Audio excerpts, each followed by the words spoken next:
Finalize na ang mega fight ito kontra Luis Neri sa Japan na formal nang ilipat sa bansang Japan ang mega fight ito kontra Luis Neri.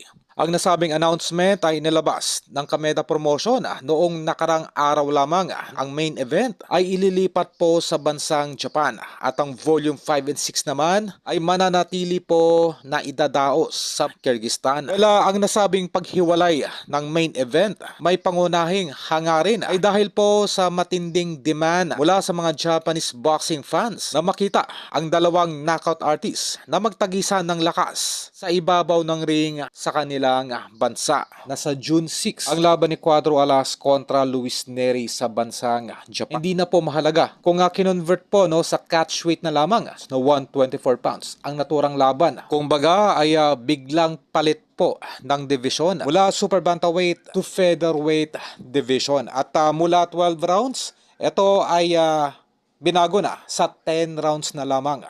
Ganoon pa man, ang mahalaga ay hindi po nagpalit ng kalaban, no? At itong si Luis Neri pa rin ang siyang makakaharap ng ating kababayang si Casimero. Ito ay isang magandang balita, no? Ginawa pa rin ang lahat-lahat nitong si Koki Kameda upang may kasalamang ang naturang bakbakan, no? Sa kabila ng mga challenges, no? Sa pag-organize ng naturang mega bout. At sa huling panayam nga po dito kay Luis Neri ay gusto nitong bumawi sa mga Japanese boxing fans dahil sa naging huling laban nito sa Japan. Ito ay nakatikim ng isang knockout mula sa Japanese fighter Naoya Inoue. Tumburahin nitong si Luis Neri. Ang naging huling laban nito sa Japan na kung saan ay ito nga po ay natalo. At ang laban daw nito kay Cuadro Alas ay magbabalik sa kanya sa elite level.